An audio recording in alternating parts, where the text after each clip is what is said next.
안녕하세요. 저는 올해 30대 중반이 된 남자입니다. 주변 사람들에게는 말하기가 너무 창피하고 민망스러워서 익명의 힘을 빌려 많은 분들께 제 얘기를 들려드리고 싶습니다. 농담 삼아 듣지 마시고 가능하다면 부디 힘이 되는 좋은 말씀 한마디씩 해주시면 감사하겠습니다. 우선 제 와이프에 대해서 얘기를 해드리겠습니다. 연애 시절부터 느꼈지만 정말 여자가 맞나 싶을 정도로 남자를 많이 밝히는 그런 스타일이었습니다. 하지만 그때는 콩깍지도 씌었을 뿐더러 결혼하고 애 낳으면 생각도 성격도 많이 달라질 거라 생각했었죠. 아무튼 와이프는 연애 시절부터 남자가 지나가면 눈이 돌아간다든지 휴대폰 안에는 연예인들의 건강미 넘치는 그런 사진들도 가득하더군요. 심지어 차마 남자들조차 보지 않을 법한 그런 영상들도 있는 걸 보고 깜짝 놀랬죠. 하지만 뭐 다 큰 어른이고 충분히 그런 걸 볼 수 있다고 생각했습니다.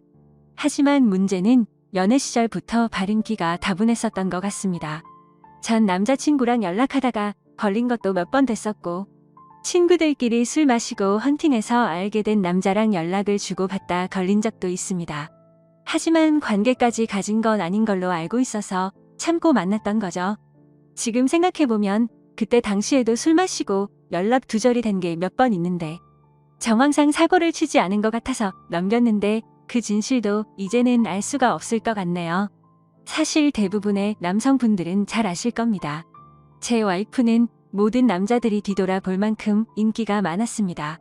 하지만 결혼한 지도 3년이라는 시간이 지나다 보니 연애 때만큼 그렇게 확 땡기지 않더군요. 그래도 와이프가 너무 밝히는 스타일이다 보니 일주일에 3번 이상 의무적으로 와이프와 좋은 시간을 보냈었습니다. 저희 부부에게는 아내의 욕구가 강하다는 거 말고 정말 서로 아무 문제 없는 그냥 평범한 대한민국의 30대 초반에 앞날을 생각하며 열심히 살아가는 부부였습니다. 그렇게 저희는 평범하게 잘 지내다 제가 장기 출장을 가게 되었습니다. 한 반년 정도를 지방으로 가게 됐던 거죠. 가기 전부터 와이프는 난리가 났습니다. 자신도 회사를 그만두고 따라갈까라고 물어보며 6개월 동안 혼자서 지내면 외로워서 미쳐버릴지도 모른다더군요. 참으로 답답한 소리를 하는 아내가 황당했죠. 일을 그만두면 직장이 바로 구해지지도 않을 뿐더러 저희가 신혼부부도 아니고 6개월을 못 기다려서 일까지 그만두고 따라온다니 저는 많이 당황스러웠죠. 그래서 굳이 혼자 있어서 외로운 거면 친정에라도 가 있으라고 했습니다. 길다면 길고 짧다면 짧은 시간이지만 와이프는 계속해서 직장까지 그만두고 따라가겠다고 아주 성화를 부렸습니다. 그때까지만 해도 6개월 동안 자주 보면 되겠지 무슨 문제라도 생기겠어 라는 마음으로 저는 너무 안일하게 생각했었습니다. 아니 어찌 보면 제 와이프의 실상을 알게 되어서 다행이라면 다행이겠네요. 처음에는 와이프가 참으로 지극정성이었습니다.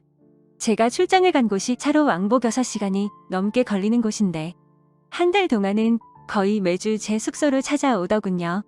남자 혼자 살면 밥 굽는다고 밥이며 반찬이며 아주 바리바리 두 손 가득 싸들어서요. 그때까지만 해도 저는 와이프를 너무 잘 얻었구나 싶었습니다. 신혼도 아니고 결혼한 지도 벌써 3년이 훌쩍 넘었는데 남편이 출장 갔다고 이렇게 챙겨주는 여자가 이 세상에 어디 또 있겠습니까? 그때까지만 해도 정말 저희에게는 아무런 문제가 없었죠. 그런데 대략 한 달쯤 지났을 무렵입니다. 그렇게 지극정성이던 와이프가 전화도 잘 받지 않고 컵배기도 안 비추더군요. 사실 섭섭하기도 했지만 와이프가 집에서 노는 사람도 아니고 본인도 직장을 다니는 사람이니까 피곤해서 그런가 보다 생각했죠. 반년 일하는 시간은 금방 지나갔고 저는 지방 출장을 모두 마치고 다시 서울로 복귀를 했습니다. 와이프는 집에 온 저를 보자마자 고생했다며 보고 싶은 거 참느라 죽는 줄 알았다면서 달려오더군요. 그러면서 얼른 빨리 씻고 오라며 콧소리를 내면서 애교를 부렸습니다. 그런 모습에 역시 우리 와이프 달라진 게 없네 싶었고 그날 저희는 반갑게 좋은 시간을 보내게 되었습니다. 그리고 나서 대략 일주일 정도쯤 지났을 무렵이었습니다. 소변을 보는데 좀 따끔따끔하더니 생전 겪어보지 못한 가려움이 몰려오더군요. 저는 처음에 뭘 잘못 먹어서 이런가 보다 생각을 했고 밖에서 다른 짓을 한 적이 없으니까 병이 생긴 거라고는 생각조차 못했습니다. 병원에 찾아가기도 민망했었고 그렇게 며칠 동안을 미루고 또 미루었죠. 하지만 시간이 지나갔음에도 점점 나아질 기미가 보이지 않았고 오히려 이상한 분비물도 묻기 시작했고 소변을 볼 때 통증은 더 심해지더라고요. 그래서 저는 결국 도저히 참기가 힘들어서 창피함을 무릅쓰고 병원으로 찾아갔죠. 병원에 갔더니 검사를 해보자 합니다. 의사 선생님은 분비물이 묻고 소변 볼 때 통증이 있고 가렵냐고 묻더라고요. 이게 딱 봤을 때는 임질이라는 병과 증상이 되게 비슷하다고 했고 최근에 관계를 가진 적이 있는지 물었습니다. 그래서 저는 관계는 와이프 말고는 따로 없다고 대답을 했죠. 의사는 저에게 정확한 원인을 알기 위해서 정밀 검사를 받아보라고 권하더군요. 그때까지만 해도 이 의사 놈이 환자 가지고 장사하는구나 싶었습니다. 근데 그때 당시에는 빨리 치료를 받고 싶을 뿐 다른 생각은 할 겨를도 없었습니다. 그렇게 저는 검사를 받았고 결과를 보고 난 뒤 정말 제 눈을 의심했습니다. 임실에 헤르페스의 곤지름까지 생겼더라고요. 곤지름은 아직 잠복기라서 딱히 증상이 나타나지는 않았는데 검사를 해보니 균이 나온다고 하더라고요. 저는 거기서도 순진하게 의사에게 물었죠. 제가 최근에 사우나에 다녀온 적이 있는데 사우나에서 옮은 거냐고 했습니다. 저는 정말 와이프 말고 관계를 가진 적이 없는데 라며 이것저것 물어보았죠. 의사는 단호하게 대답을 해주더라고요. 뭐 헤르페스 정도 한 가지라면 사우나나 대중시설에서 옮았을 수도 있지만 이렇게 몇 가지씩 다량으로 증상이 발현되는 건 관계를 가진 것 말고는 다른 원인으로 생겼다고 보기엔 어려울 것 같다고 하더군요. 그때부터 뒤통수를 맞은 듯이 갑자기 온갖 생각이 들었습니다. 그러면 제가 와이프에게 옮았다는 거냐고 물어봤죠. 의사는 아내분과 잘 이야기를 해보라고 했고 아내분도 같이 치료를 받으셔야 할 거라고 했습니다. 그 얘기를 듣고 병원에 나서는데 갑자기 뒷골이 땡기면서 피가 쏠리는 느낌이 들었죠. 일단 저는 증거라도 있어야겠다는 생각으로 아내의 차로 가서 블랙박스를 켜봤습니다. 정말 하나하나 영상을 다 켜보면서 확인을 해보는데 기겁을 했습니다. 왜냐하면 영상 속에서 들리는 남자의 목소리가 한 명이 아니더라고요. 누가 듣더라도 그 남자들마다 평범한 대화를 하는 게 아니고 사랑을 나누는 소리가 들리는데 눈앞이 깜깜해졌습니다. 그동안 그렇게 믿었고 서로를 의지했던 와이프가 제가 모르는 사이에 다른 남자들과 이렇게 해프게 하고 다녔다는 게 믿기지가 않았습니다. 영상 날짜를 보니 아내가 제게 연락이 뜸해졌던 시기와도 맞물리더군요. 제가 출장을 간 지 한 달 뒤 정도의 어떤 남자와 대화를 하는데 대화 내용만 보면 술을 마셨는지 대리기사의 목소리도 들렸습니다. 그런데 다른 사람이 있는데 아랑곳하지 않고 역겨운 말을 하더군요. 남편이 출장을 가서 없으니까 잠시 쉬다 가도 괜찮다고 하는데 너무 충격적이었습니다. 평소에 다른 사람의 시선도 신경 쓰는 다소곳한 모습이 있던 사람이었고 관계를 가질 때조차도 많이 밝히기는 해도 선을 넘지 않았는데 너무 다른 사람 같았습니다. 저는 그 길로 블랙박스 메모리칩을 빼들고서 집으로 달려갔습니다. 집에 도착한 저는 곧장 와이프를 불렀죠. 너 지금 내가 어디 갔다 온 줄 아냐고 했고 비뇨기과 갔다 왔는데 너 도대체 나 없을 때 뭔 짓거리를 하고 다녔냐고 소리를 질렀습니다. 제가 막 소리를 지르면서 화를 내니까 와이프는 덜덜 떨며 무슨 소리냐고 자신이 무슨 짓을 했다고 이러냐고 변명을 하더군요. 그래서 다시 물었습니다. 아무 일도 없는데 갑자기 내 몸에 임질에 헤르페스에 거기다 곤지름까지 생기냐고 했고 나는 너 말고 다른 여자와 보낸 적이 없는데 그럼 이 병은 갑자기 하늘에서 뚝 떨어진 거냐고 했습니다. 내가 1년을 자리를 비운 것도 아니고 고작 6개월 비웠을 뿐인데 그새를 못 참고 딴 놈이랑 붙어 먹었냐고 말했고 거짓말 할 생각은 하지 말라며 블랙박스 메모리칩을 내려놨습니다. 지금부터 거짓말 할 생각 하지 말고 솔직히 말하라고 더 크게 소리를 질렀습니다. 제가 너무 흥분을 했고 증거자료까지 내밀면서 몰아붙이다 보니까 그제서야 와이프는 사실대로 실토하더군요. 아주 여기저기 다 정차하는 버스가 따로 없더군요. 처음에 너무 외로워서 그랬답니다. 회식을 하게 되었고 술에 취해서 결국 실수가 시작되었답니다. 평소부터 자신에게 잘 대해주던 직장 후배인데 같은 방향으로 가는 김에 차에 같이 타게 되었답니다. 근데 술에 너무 취해서 자신도 모르게 많이 외로웠답니다. 그래서 그냥 단순히 술을 한 잔만 더 하고 싶은 생각에 집으로 불러들였고 술을 더 마시다 실수를 해버렸다고 하더군요. 제게는 너무나 소중했던 제 보금자리에서 다른 남자놈이랑 놀아나다니 정말 너무 화가 났고 역겨웠습니다. 그런데 이건 시작에 불과하더군요. 그날 이후로 고삐 풀린 망아지처럼 지냈더군요. 어차피 실수를 시작했고 죄책감에 오히려 더 막 나가게 됐답니다. 근데 참 이해가 안 가지 않나요? 상식적으로 실수를 했다면 더 자숙해야 하는데 오히려 더 이따위 짓을 했다는 걸 보면 언젠가는 이딴 짓을 하고 살았을 사람이란 걸 느꼈습니다. 같이 사고를 쳤던 남자들도 다양해서 참 대단하더군요. 직장 후배를 시작으로 유부녀라는 사람이 낯선 남자와도 시간을 보냈고 애인처럼 주기적으로 만난 사람까지 있더라고요. 저는 당장 그놈들 연락처 다 적으라고 어떤 놈들인지 다 알아야겠다고 몇 번 했는지 또 어떤 놈인지 적으라고 했습니다. 와이프는 처음에 그걸 어떻게 다 기억하냐고 그러면서 못 적겠다고 하더군요. 정말 울컥하더군요. 그딴 짓을 해놓고서 어떻게 다 기억 못하냐면서 따졌습니다. 그럼 정 못 적겠으면 너네 친정집으로 가자고 했습니다. 지금 당장 너희 부모님 앞에서 추궁하겠다고 난리를 치니까 마지못해서 적기 시작하더군요. 참 기가 막혔습니다. 6개월이라는 짧은 기간 동안 시간을 보낸 남자가 무려 5명입니다. 한 번만 만나서 놀았던 놈은 3명이었고 직장 후배와는 3번의 만남을 더 가졌답니다. 가장 많이 만난 놈이랑은 셀 수도 없을 것 같더군요. 근데 더 충격적인 건 가장 많이 만났다는 그놈은 저도 알던 놈이었습니다. 왜냐하면 제가 와이프와 자주 가던 식당의 사장놈이었습니다. 심지어 이 사람은 50대 초반쯤인데 와이프와는 거의 20살 이상이 차이가 났던 거죠. 정말 자존감이 무너져 내렸고 충격적이었습니다.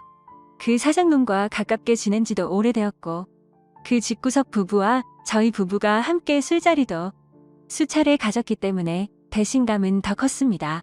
그런데 도대체 이 사장놈이랑은 언제부터 이딴 짓거리를 했냐고 물었습니다.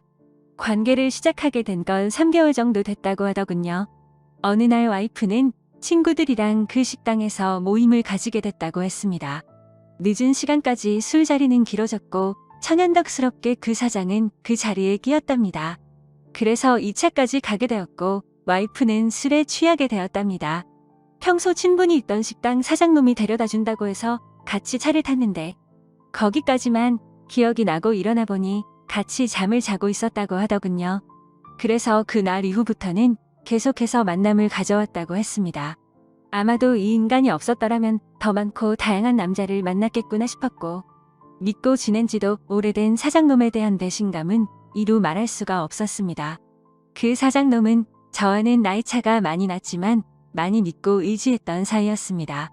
와이프와 만나기 전부터도 친분을 가져왔었고 오죽하면 힘든 시기에는 제가 대출까지 받아가면서 도움을 줬던 사람입니다. 근데 그런 은인에게 이따위 짓을 하는 게 인간이 맞나요? 제 와이프도 인간 같지 않은 건 마찬가지입니다. 하룻밤을 비롯해 5명의 남자들과 만남을 가지고 그것도 모자라서 남편의 지인과 바람까지 피다니. 그것도 20살이 넘게 나이도 많고 자식까지 가진 유부남과 말이죠.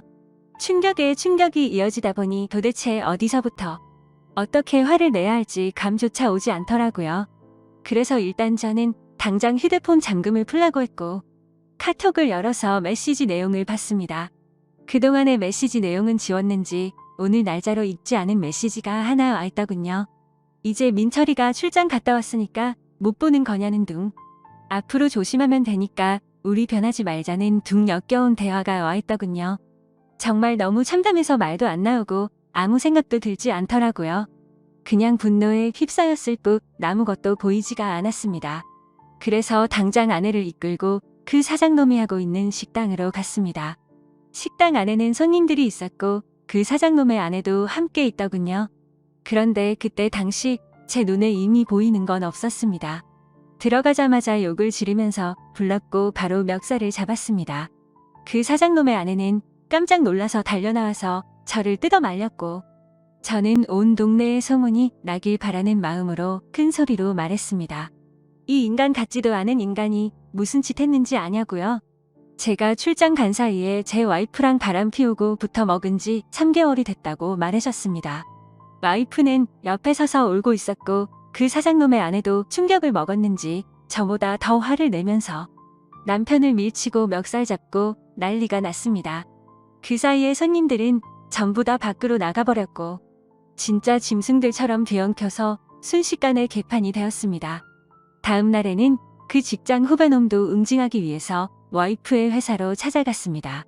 조금은 마음이 차분해져서 깽판을 치지는 않았고 다이렉트로 회사 대표와 만났습니다. 내 와이프가 여기 직장 동료랑 바람을 폈다. 딴 거 다 필요 없고 그 사람 자르라고 했습니다. 안 그러면 더 이상 어떤 꼴 날지 모른다고 하니까 바로 알겠다면서 죄송하다고 하더군요. 당연히 와이프도 이 회사에서 그냥 내보내라고 했습니다. 그딴 인간들 여기 더 봤자 여기에 도움될 거 없을 거니까 알아서 하라고 했죠. 와이프와는 이혼을 해야겠다는 생각으로 당분간 얼굴도 마주치지 말자고 했고 집에서 내쫓아 버렸습니다.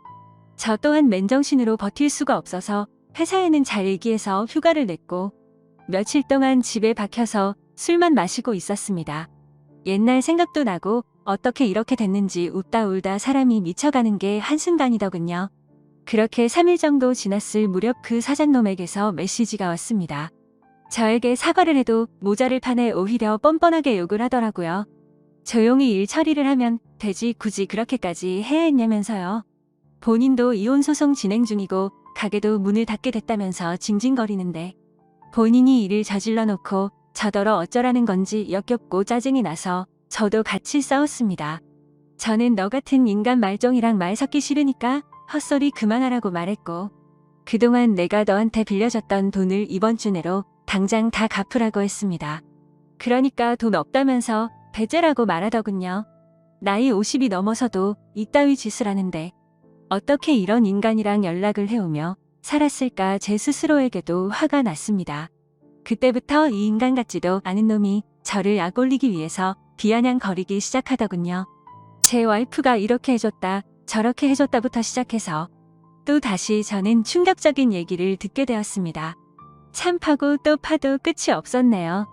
너도 내 덕분에 이혼하게 된 걸 다행으로 알라면서 말하는데 지 친구놈과 셋이서도 어울렸다고 말하더군요. 진짜 이런 인간이었나 싶고 사람의 이중성에 환멸을 느꼈습니다. 와이프와 저는 연애 시절부터 결혼까지 거의 6년이란 시간을 함께 했습니다.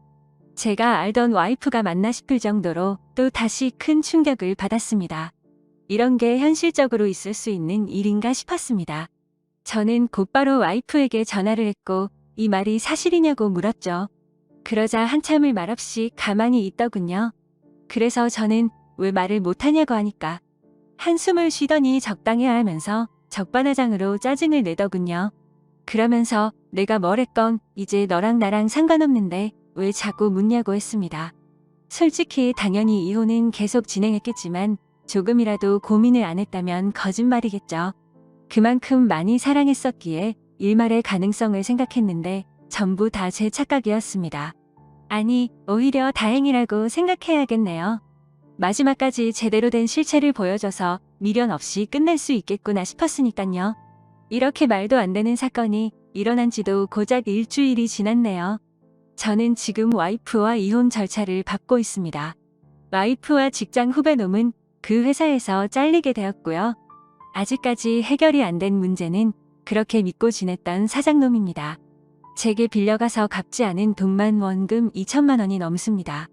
이런 일은 태어나서 처음 겪다 보니 어떻게 해야 할지 머리가 어지럽네요. 일단 법적으로 어떻게 해서든 이 인간에게도 최대한의 고통을 주고 싶습니다. 어떻게 해야 이 인간도 피눈물 흘리면서 후회할 수 있게 만들 수 있을까요? 세상에 이런 일들이 일어나리라곤 절대로 생각 못했는데 제게도 이런 일이 일어나네요. 아마도 다들 드라마나 영화에서나 일어나는 일이라고 생각하실지 몰라도 생각보다 이런 불륜 사건들은 한 해에도 수도 없이 일어난다고 하더라고요. 다른 사람들은 저처럼 너무 사람들을 믿어서 상처받는 일이 없었으면 하는 바람입니다. 그리고 어떻게 해야 그 사장놈을 응징할 수 있을까요?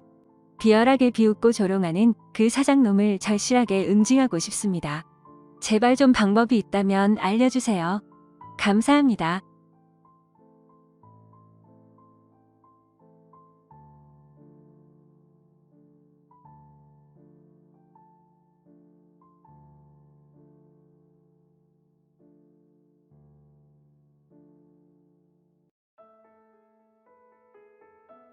세상을 살아오다 보니 제게도 정말 믿기지 않는 일이 생겼습니다.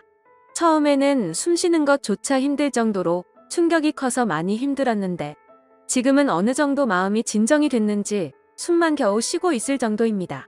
그래서 이제는 제 고민을 공유하고 다른 분들의 의견도 듣고 싶은 마음에 이렇게 사연을 보냅니다. 저는 올해 30살이고 아버지의 회사에서 일을 하면서 살고 있습니다.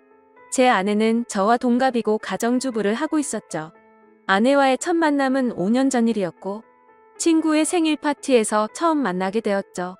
그날 저는 약속 장소인 강남에 있는 술집으로 가게 되었고 약속 시간보다 많이 늦게 도착을 해서 저는 급히 들어갔죠. 가게 안은 많은 사람들이 모여서 시끌벅적 난장판이더군요. 그래서 저는 조금만 앉아있다가 축하만 해주고 가야겠다 라고 생각하면서 자리에 앉았습니다. 그런데 제가 자리에 앉은 지 10분도 지나지 않아서 술집의 문이 열리더니 정말 여신이라는 표현이 아깝지 않을 만한 그런 여성이 들어왔습니다.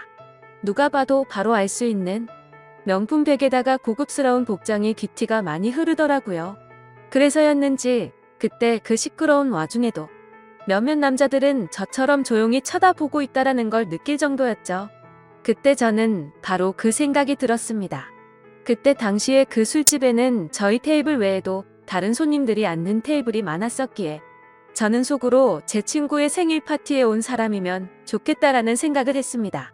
그런데 제 바람은 현실이 되어 주었고 그 여성은 제 친구에게 가볍게 인사를 하더니 제 앞쪽으로 와서 앉더라고요. 저는 낯선 사람들이 많은 자리는 별로 좋아하지 않는 성격이어서 처음에는 조금만 있다가 얼굴만 비추고 바로 가려고 했었습니다. 그런데 집으로 돌아가기는커녕 혹여나 제자리에 누가 앉을까 봐서 화장실도 단 한 번도 안 가고 저는 그 술집에서 자리가 끝날 때까지 계속 그 자리에 앉아 있었죠. 그때 당시 저는 나름대로 여유가 넘치는 편이었습니다. 어릴 때부터 부모님의 재력 덕분에 항상 부족함 없이 자랐었고 지금 생각하면 참 부끄러운 얘기지만 부모님의 힘을 빌려서 외제차를 사서 타고 다녔었죠. 그래서 그때는 철이 덜 들었었죠. 뭔가 여유가 넘치는 척 있어 보이고 싶어서 저는 일부러 테이블 위에 차키를 올려놓고 있었습니다. 마주 앉았던 그녀는 차키를 봐서 그랬던 건지 제게 호감이 있어서 그랬던 건지 저에게 먼저 말을 걸어주더라고요. 지금 생각해보면 제가 여유가 넘쳐 보여서 그랬던 것 같다라는 생각이 들긴 하네요. 아무쪼록 그녀는 딱히 직업이 있었던 건 아니었고 모델 활동을 한다고 하더군요. 그래서 그때 당시에 저는 모델이라고는 패션 모델이나 레이싱 모델 뭐 이런 거를 생각했었죠. 그런데 알고 보니 전문적인 모델은 아니었고 SNS에서 제법 인기가 많았는데 광고 회사들이 화장품이며 옷이며 가릴 거 없이 가끔 홍보를 제안하는데 그럴 때마다 사용 후기 같은 걸 남기는 그런 프리랜서 개념의 일이었습니다. 나중에 결혼 후 들어보니 잘 벌 때는 월 500 이상 대기업 직원만큼도 벌어봤었고 못 벌 때는 월 100만 원도 못 벌 때가 있을 정도였으니 수입이 일정하지가 않았었더군요. 그래서 그녀와 저는 많은 대화를 나누었는데 그녀는 약간 욜로족의 마인드가 강하더군요. 그때만 해도 욜로족이 뭐지? 라는 생각을 했는데 알고 보니 미래를 위해서 현재를 희생하기보다는 미래 걱정은 접어둔 채 당장 현재를 즐기려고 하는 그런 마인드를 가진 사람이었습니다. 그래서 수익이 생기면 저축보다는 자신을 위해서 대부분의 돈을 지출한다고 하더라고요. 저도 그때는 제정신이 아니었던 것 같습니다. 콩깍지가 제대로 씌었던 건지 제가 여유가 많았었던 편이어서 그랬던 건지 모르겠지만 그런 마인드를 가진 그녀가 왠지 자유로워 보였고 뭔가 멋있어 보이기까지 했습니다. 그런데 그런 사상이 얼마나 잘못된 건지 살아가면서 많이 느끼게 되었죠. 아무튼 그날 저희는 서로에 대해서 많은 이야기를 나누게 되었습니다. 자연스럽게 연락처를 교환했고 따로 약속을 잡아서 또 다시 만나게 되었습니다. 외모도 외모지만 성격도 제가 꿈꾸던 이상형이라고 생각이 들었죠. 그래서 저는 남자답게 먼저 고백을 했고 저희는 교제를 시작했습니다. 저희는 서로 이 사람과는 평생을 함께해야 될 사람이다 싶을 정도로 뜨거운 사랑을 나누었습니다. 그때는 저도 제정신이 아니었죠. 그녀가 원하면 뭐든지 주고 싶었고 뒤질은 생각조차 하기가 싫더라고요. 그래서 부모님의 카드로 미친 듯이 돈을 써댔고 아내는 그런 나날을 보내면서 행복에 겨워서 지내게 되었습니다. 그 당시에 저는 공무원을 준비하고 있느라 따로 직업이 없었습니다. 그냥 무의미한 대학생활과 군생활 이후 형편없는 삶을 살고 있었죠. 아무튼 저는 이 여자와 평생을 함께하고 싶은 마음에 만난 지 1년도 되지 않아서 평생을 함께하자고 프러포즈를 했습니다. 제 아내는 제 프러포즈를 받아주었고 저희는 그렇게 어리다면 어린 나이에 빨리 결혼을 하게 되었습니다. 저는 학생이라는 신분으로 결혼을 시작하게 되었고 부모님의 지원 아래에 신혼생활을 보내고 있었습니다. 아내는 저를 만난 뒤로부터는 결혼 전에 하던 SNS 활동을 중단했었고 저희는 그렇게 집에서만 뒹굴면서 하루하루를 보내고 있었습니다. 제 부모님이 모든 생활비를 전액 지원해 주셨지만 저는 결국 공무원 시험에 떨어지게 되었고 좌절감에 빠져 있었습니다. 그래서 도저히 이런 생활을 이어나가는 건 아니다 싶었고 저는 사업이라도 해보는 게 어떨까라고 생각을 했습니다. 그때는 왜 그랬는지 모르겠지만 제 스스로 멍청하게도 자존감이 너무나 강했습니다. 그냥 제가 뭘 시작하면 언제든지 돈은 쉽게 따라올 거라고 착각 속에 살았던 거죠. 그래서 지인들 몇 명과 함께 사업을 구상하기 시작했고 부모님께 부탁을 드려서 저는 사업을 시작하게 되었습니다. 처음에는 생각보다도 훨씬 잘 되었습니다. 동업을 하게 된 지인들과 저는 열심히 발 뻗고 뛰었습니다. 그래서 이대로만 간다면 아버지를 넘어서서 훨씬 더 성공할 수 있겠구나 싶었죠. 그런데 그런 달콤한 꿈도 잠시였습니다. 왜 사업을 할 때 절대로 동업을 하지 말라고 하는지 알겠더군요. 돈 문제로 서로가 부딪히게 되더니 결국에는 사업은 엉망진창이 되었습니다. 아무래도 입장이 다 달랐었죠. 누군가는 자금을 투자했고 누군가는 발로 뛰었고 그러다 보니 굳이 서로가 필요 없는 존재로 여기게 되었고 분열이 되었던 거죠. 결국 남보다 더 못한 사이가 되면서 서로가 각자 제 갈 길을 가게 되었고 엎친 데 덮친 격으로 제가 했던 사업의 시장도 경쟁이 치열해졌습니다. 어떻게든 버티고 또 버텨봤지만 앞으로의 전망이 없다고 판단되어서 결국에는 사업을 포기하고 또다시 백수의 길을 걷게 되었습니다. 그때부터는 점점 부모님 뵙기도 부끄러웠고 제 자신에 대한 자존감이 낮아질 대로 낮아졌습니다. 저는 신경이 날카로워졌고 그런 저를 걱정해 주시는 부모님과도 큰 싸움을 하게 되었습니다. 무슨 자신감인지 다 필요 없으니까 저한테 연락을 하지 말라고 하면서 부모님과 연락도 끊게 된 거죠.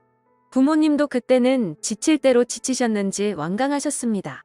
무엇보다도 아내는 그런 제게 엄청나게 불만을 가졌고 매일같이 짜증을 냈습니다.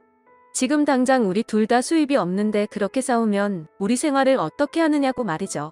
그래서 저는 쓸데없는 자존심으로 내가 어떻게든 먹여 살릴 테니까 걱정하지 말라고 했고 그날부터 할 수 있는 일은 뭐든지 했습니다. 쓸 수 있는 게 몸뚱아리밖에 없다 보니 배달 대행도 해보고 대리기사도 뛰었습니다. 그렇게 1년 동안 겨우 입에 풀칠하면서 버텨갔지만 도저히 미래에 대한 비전이 안 보였습니다. 그래서 결국 저는 부모님께 사죄를 드리게 되었습니다. 그동안 실망시켜드린 죄스러운 마음을 보답하기 위해서 아버지 회사로 들어갔습니다. 아버지 회사는 동생이 대학을 포기한 채 사업을 돕고 있었고 동생이 그 사업을 이을 예정이었습니다. 저 또한 아버지의 뒤를 이을 생각으로 들어간 건 아니었고 그래도 하루 벌어 하루 먹고 사는 인생보다는 기술이라도 배우는 게 낫겠다 싶어서 들어가게 된 거였죠.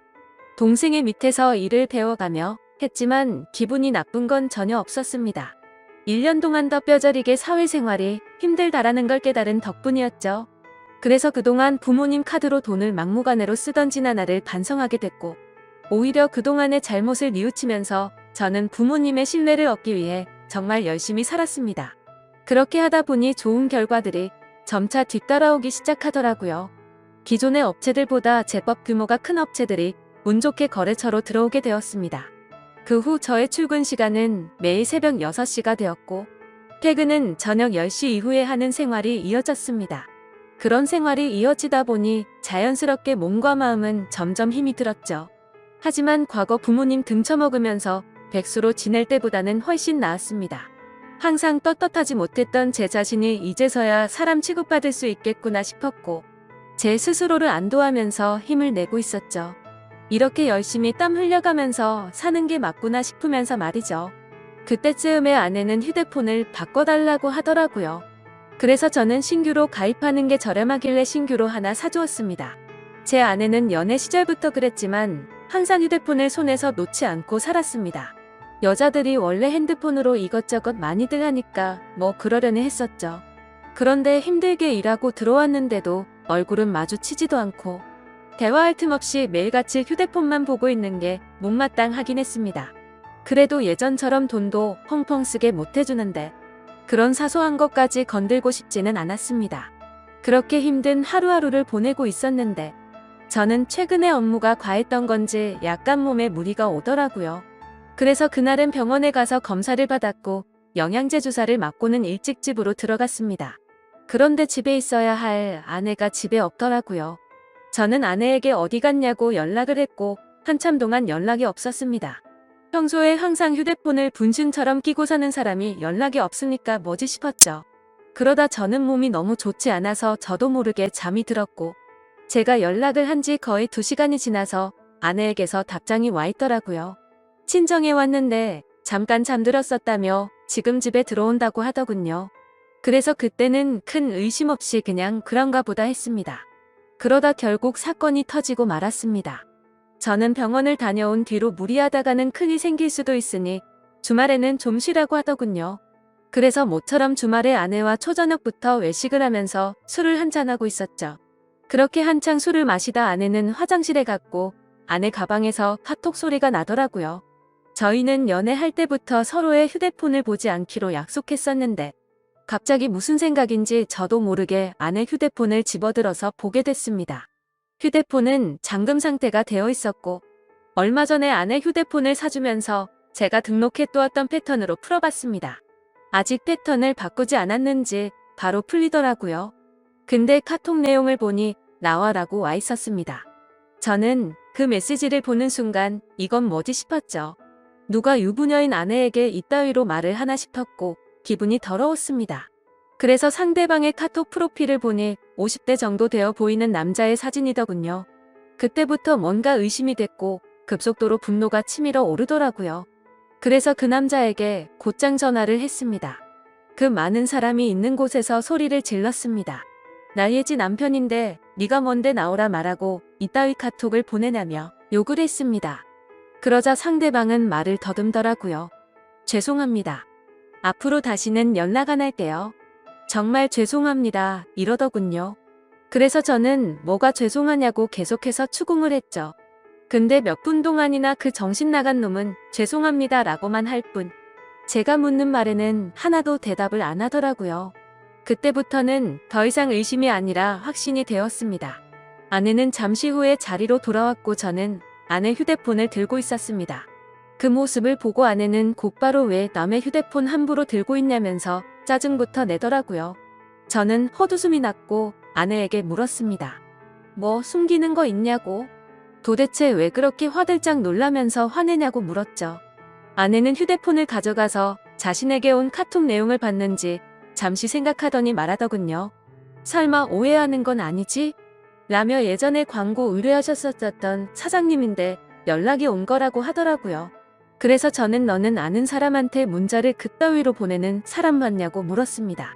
그러자 아내는 그러게 이 사람 제정신이 아닌가 본데? 라며 시치미를 떼더군요. 저는 말했습니다. 내가 이미 그 사람한테 전화했고 그 사람이 다 인정하고 사과까지 했는데 끝까지 거짓말하려고 하냐고 말했습니다. 외도를 했다고 듣지는 않았지만 일부러 아내를 떠보려고 그렇게 말해봤습니다. 그러자 아내는 통화 내역을 확인하더니 조용히 있다가 미안하다고 하더라고요. 제발 그 말이 나오지 않기를 바랬습니다. 그냥 단순한 착각이길 바랬고 그 대답을 듣는 순간 피가 거꾸로 솟더라고요. 이게 미안하다고 될 일이냐고 말했고 그동안 있었던 일에 대해서 솔직하게 말하라고 했습니다. 지금부터 거짓말 하나라도 하면 연락 온 그놈 당장 찾아가서 다 엎어버리고 네가 한 짓도 너희 친정에 가서 다 말한다고 했죠. 그러자 아내는 그동안 있었던 사실을 말했습니다. 아내도 처음부터 이러고 싶지 않았답니다. 제가 배달 대행에 대리기사까지 하면서 한창 힘들게 지내던 때 자신도 도움이 되고 싶은 마음에 다시 SNS를 시작하게 되었다고 하더군요. 그런데 한참을 쉬어서 그런지 예전처럼 광고가 들어오지 않았고 이 남자에게서 메시지가 왔다고 하더라고요. 그냥 딸을 잃어서 너무 그리워서 그런데 만나서 밥만 먹어줄 수 없겠냐며 부탁을 들어주면 30만 원을 준다고 했다더군요. 그래서 혹시라도 이 남자가 헛짓거리하면 바로 경찰에 신고를 할 생각을 가졌고 밥만 먹고 30만 원이나 챙기자 싶어서 나갔답니다. 그런데 그 사람은 아주 젠틀했고 약속대로 밥만 먹었는데도 30만 원을 줬답니다. 그렇게 만남을 몇 번 더 이어가다 보니 지금까지 연락을 주고 받았다고 말하더군요. 저는 단도직입적으로 물었습니다. 그래서 어디까지 간 거냐고 물었죠. 아내는 엄청 놀라면서 절대로 그러지 않았다고 하더라고요. 저는 또 아내를 떠봤습니다. 제발 아니길 바라는 마음으로요. 너 지금 또 거짓말 하냐고 그 남자한테 이미 다 들었다고 하니까. 아내는 갑자기 눈물을 흘리면서 진짜 미안하다면서 당신이 너무 힘들어 보여서 그랬다네요. 그런 모습을 보니 숨이 막혔고 어디서부터 어떻게 잘못된 건지 머리가 띵하더라고요. 그때부터는 저도 미친 듯이 말을 내뱉었습니다. 네가 이따위로 내 뒤통수를 치냐며. 내가 힘들어서 그랬던 거면 여지껏 그 더러운 돈 받은 거 어디 갔냐고 했습니다. 아무 대답도 없더라고요. 도저히 이해가 되지 않았습니다. 제가 힘들어 보여서 그랬다더니 그 더러운 돈으로 뭘 했을지 뻔히 보였죠. 저는 도저히 그 자리에서 같이 얼굴을 마주할 자신이 없어서 일단 집으로 꺼지라고 하고는 저는 그 자리를 떴습니다. 그날 이후로 저는 밥은 하루에 한 끼도 제대로 먹지도 못하고 억지로 먹어도 심각한 스트레스 때문인지 전부 토하게 되었습니다. 며칠이 지나서 아내를 불렀습니다. 아내는 별로 힘든 것도 없었는지 별로 달라진 모습이 없더군요. 제 모습을 보자마자 왜 이렇게 말랐냐면서 자신이 정말 미안하다고 하더라고요. 저는 아내에게 말했습니다. 너는 돈이 그렇게 좋냐고 내가 잠깐 힘들게 하니까. 그새를 못 참고 그렇게 곧바로 다른 남자한테 붙어 먹으면서 그 더러운 돈으로 네가 사고 싶은 거 사면서 좋았냐고 했습니다. 그러자 마음이 너무 많이 불편했답니다. 근데 여자한테 필수적으로 필요한 화장품이며 여성용품을 샀고 사치를 부리지 않았다면서 핑계를 대더라고요. 제가 나름대로 1년 동안 열심히 일해가면서 벌어다 준 돈은 돈이 아닌가요? 저는 그동안 내가 집에 넣어준 생활비는 어디다 썼냐고 거짓말 하지 말라고 했습니다. 아내는 사실 친정에서 돈이 필요하다고 해서 거기다가 생활비를 보내줬다고 하더군요. 진짜 너무 어이가 없고 기가 막혔습니다. 아내와 제가 결혼을 할 때 돈 한 푼도 보태지 않았던 친정이고 제 부모님과 다투고 밥 사 먹을 돈도 없어서 도움을 청했을 때 매정하게 거절했던 장인 장모였습니다. 근데 그런 인간들한테 제가 피땀 흘려 번 돈을 보냈다고 하네요. 이 말을 아내에게 하면서 네가 도대체 생각이 있냐고 물었습니다. 그러자 그럼 어떻게 하냐며. 아무리 그래도 부모님이 힘들다고 하는데 어쩔 수 없었답니다. 도대체 뭘 어쩔 수가 없다는 거죠? 제가 돈 10원도 못 벌어 온 것도 아니고 충분히 먹고 사는데 문제는 없었는데 그 돈을 홀라당 친정에 보내주고는 화장품이며 여성용품 사려고 돈 많은 남자한테 붙어 먹었다는 걸 어떻게 이해해야 하죠? 솔직히 아내의 친정도 심각한 문제입니다. 저희 집에만 매달려서 돈 한 푼도 없이 딸을 시집 보낸 것도 모자라서 제가 아내 모르게 돈을 빌려준 돈도 꽤 많습니다. 그때 당시에는 제가 사랑하는 아내의 식구들이었고 당장 너무 힘들다고 하는데 어쩔 도리가 없었죠. 그렇게 한 번만, 또 한 번만, 마지막으로 한 번만 이런 식으로 보내준 금액만 5천만 원이 넘습니다.